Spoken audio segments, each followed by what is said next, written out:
আসসালামু আলাইকুম বন্ধুরা, সবাই কেমন আছেন? আশা করি সবাই ভালো আছেন। অনেকদিন পর চলে আসলাম আবারও আরেকটি ব্লগ নিয়ে। আসলে এই ব্লগটা আরো 2-2.5 মাস আগের, তবে যাই হোক, চলে যাচ্ছি মুন্সিগঞ্জ মামার বিয়ে খেতে। আজকে হলুদ সন্ধ্যা, তাই সন্ধ্যার আগে গিয়ে চলে আসলাম জায়গা মতো। এখানে আসতে দেখতে পাচ্ছি অনুষ্ঠানের খাবার রেডি হচ্ছে পুরো দমে। আর একটু পরে দেখতে পেলাম মামা রেডি হয়ে শুটে ব্যস্ত হয়ে পড়েছে। ছোট থেকে বড় সবাই জামাইকে জামাই আদর দিয়ে স্টেজে স্বাগত জানাচ্ছে।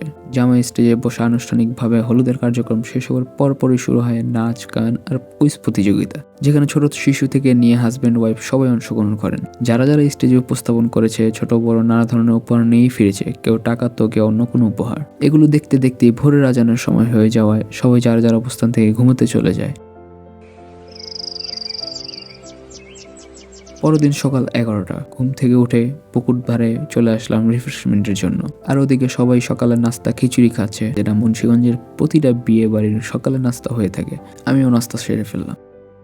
নাস্তা সারতে দেরি নেই, তার মধ্যে দেখা যাচ্ছে রং খেলার জন্য সবাই প্রস্তুতি নিচ্ছে আর সিনেমাটোগ্রাফার তার শুট নিচ্ছে। এই রং খেলা আমার একটু ভালো লাগে না ভাই, তাও আমার লাগাই দিছে। এর মধ্যেই গোসলের সিরিয়াল না পেয়ে অনেকেই এভাবে গোসল সেরে রেডি হয়ে গেছে। আমি রেডি গাইস, কেমন লাগছে জানি না। বের হতেই দেখি বাসার বাইরে বড় একটা খাল, আর খালের উপর বরযাত্রার গাড়িগুলো। আম্মুকে বললাম ব্লগ চলছে, একটু হাসো।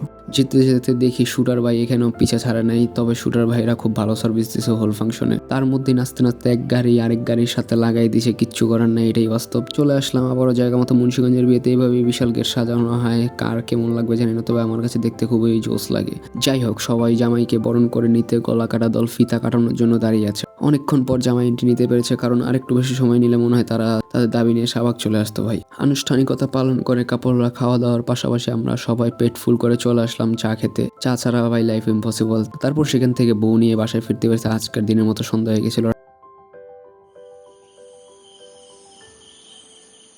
রাত বাজে প্রায় 10টা। এখানে ধুমসে গরু আর মুরগি কাটা আর পিস করার কাজ চলছে, কারণ আগামীকাল বৌভাতের আয়োজন। হিউজ পরিমাণ মেহমান উপস্থিত হবে। প্রায় 30 থেকে 35টা রান্নার জন্য প্রস্তুত করা হচ্ছে, আর এই কার্যক্রম সারা রাত চলতে থাকবে, শেষ না হওয়া পর্যন্ত। বোরিং হয়ে যাওয়া তো ঘুমানোর আগে রাত 2টার দিকে একটু বাইরে হয়েছিলাম হাঁটার জন্য। Good night guys.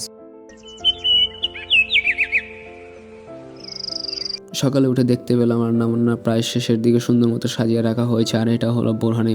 মূলত মুন্সিগঞ্জের বিয়ে শাদিতে দই করা হয়, কিন্তু এখানে একটু ভিন্নভাবে করা হয়েছে। ঢাকার মতো বোরহানি বৌভাতে কোনো শ্যুট নিতে পারেনি, ব্যস্ততার কারণে একটু নিয়েছিলাম শুধু খাওয়া দাওয়া। জায়গাটা ওয়েল ডেকোরেট করা হয়েছে, এর থেকে বেটার হয় না এই গ্রামগঞ্জে। অনেক সময় ধরে সালামের টেবিলেও কাটানো হয়েছে, আর এই ফাংশন শেষে এই টেবিলে চা খেয়ে বিদায় নেওয়া হয়েছে রাতের মধ্যেই। বাসায় আসতেছে রাত 11টা বাজে গেছিল, কারণ কদমতলী জ্যামের বাটে পড়ে গেছিলাম। ব্লগে কোনো ভুল করি থাকলে অবশ্যই জানাবেন, আমি আরো ভুল করবো, সমস্যা নেই। যাই হোক বন্ধুরা, লাইক, কমেন্ট আর ফলো দিয়ে সাইডে থাকবেন, এবং সবশেষে বেল বাটন চাপ দিতে ভুলবেন না। সবাই ভালো থাকবেন, সুস্থ থাকবেন, আর আমার পিছিয়ে থাকবেন। আল্লাহ হাফেজ।